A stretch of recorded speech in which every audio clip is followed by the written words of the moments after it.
சலாம் சொல்றது இல்ல, பிள்ளை அத்தாவுக்கு சலாம் சொல்றது இல்ல. உலகத்தை பார்க்கணும், வெக்கம். அத்தாவுக்கு போய் நான் எப்படி சலாம் சொல்றது, ஆனா பிள்ளைக்கு போய் நான் எப்படி சலாம் சொல்றது, வெக்கப்படலாம்.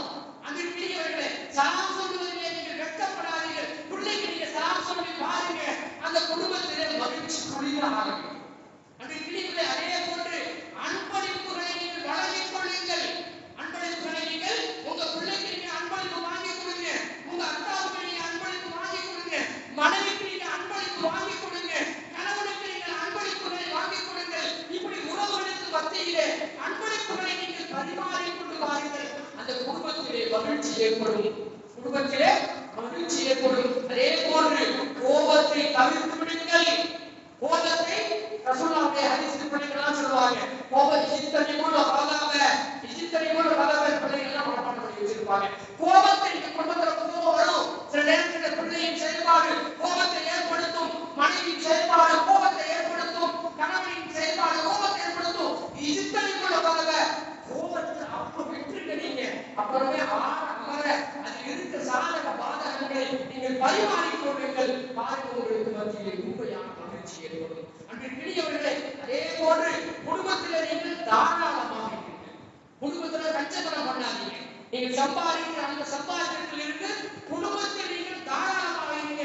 உலகத்துல வாழ்ந்துட்டு போறதாக மிச்சம், வாழ்ந்துட்டு போறது மிச்சம். நீ வச்சுட்டு போறது எதுவும் உங்களுக்கு வரல, நீ வச்சுட்டு போறது எதுவுமே உங்களுக்கு வராது. எனவே குடும்பத்தார்களுக்கு நீங்கள் தாராளமாக இருங்கள். அதே போன்று வதந்தியை நீங்கள் நம்பாதீர்கள்.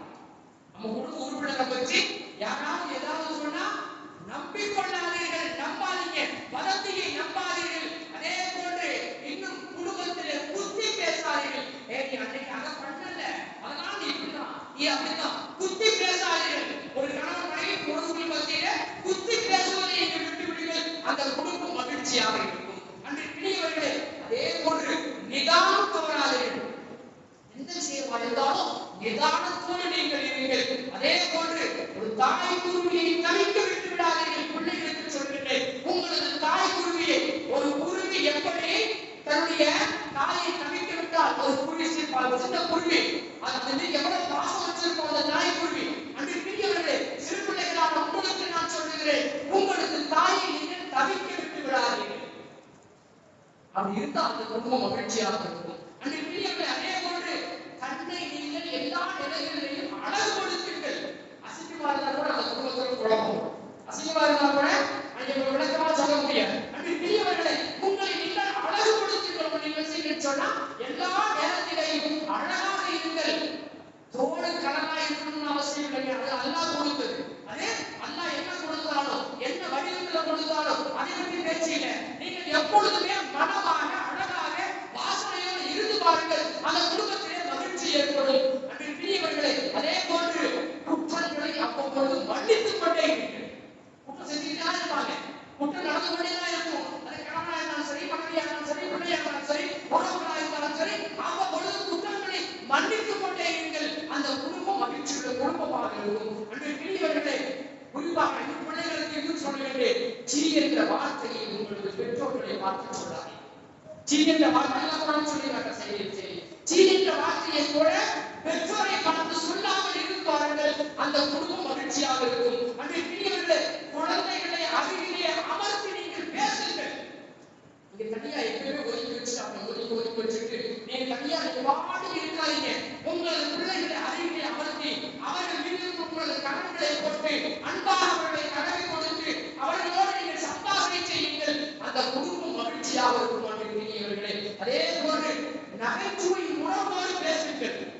சில நேரங்களில் சிரிக்கணும், நகைச்சுவை எப்ப கண்டிப்பா அப்படியே அத்தா சொன்னா உள்ள புதுக்கூடாது, உள்ள புதுக்கூடாது, அத்தா வரான்னு சொன்னா பயந்து ஒழுங்கக்கூடாது. நகைச்சுவை உணர்வோடு பிள்ளையை பார்த்து பேசுங்கள், மனைவியை பார்த்து பேசுங்கள்.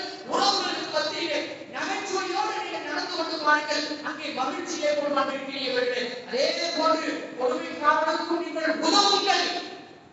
குடும்பத்தில் ஒரு பொறுமைக்காரன் இருக்கானா பரவாயில்ல, அவனுக்கு உதவி செய்யுங்க. ஒரு காலம் மாறுவான், அந்த உதவியின் மூலமாக அவன் மாற்றம் அடைவான். அங்கே மகிழ்ச்சி ஏற்படலாம். ஏழை உறவுகளை மதிக்க கற்றுக் கொள்ளுங்கள். ஏழை உறவு சொன்னா துச்சமா நினைக்காதீங்க. உங்கள் உறவுகளிலேயே ஏழையானவர் என்று சொன்னால் அவர்களை நீங்கள் ஒதுக்கி வைத்து துச்சமாக பார்க்காதீர்கள். அவர்களுக்கும் நீங்கள் மதிப்பளித்து பாருங்கள். அங்கே மகிழ்ச்சி ஏற்படும் என்பது நிதர்சனமான செய்தி. எண்ணங்களை தூய்மையாக வைத்துக் கொள்ளுங்கள். எண்ணங்களை சுருக்கமாக சொல்ல, எண்ணங்களை தூய்மையாக வைத்துக் கொள்ளுங்கள். உங்களை நீங்களே வருத்திக் கொள்ளாதீர்கள். உங்களை நீங்களே வருத்திக் கொள்ளாதீர்கள். எல்லோரையும் ஒட்டுமொத்தமாக சொல்றேன், எல்லோரையும் கண்ணியப்படுத்துங்கள். அந்த குடும்பம் மகிழ்ச்சியாக இருக்கும்.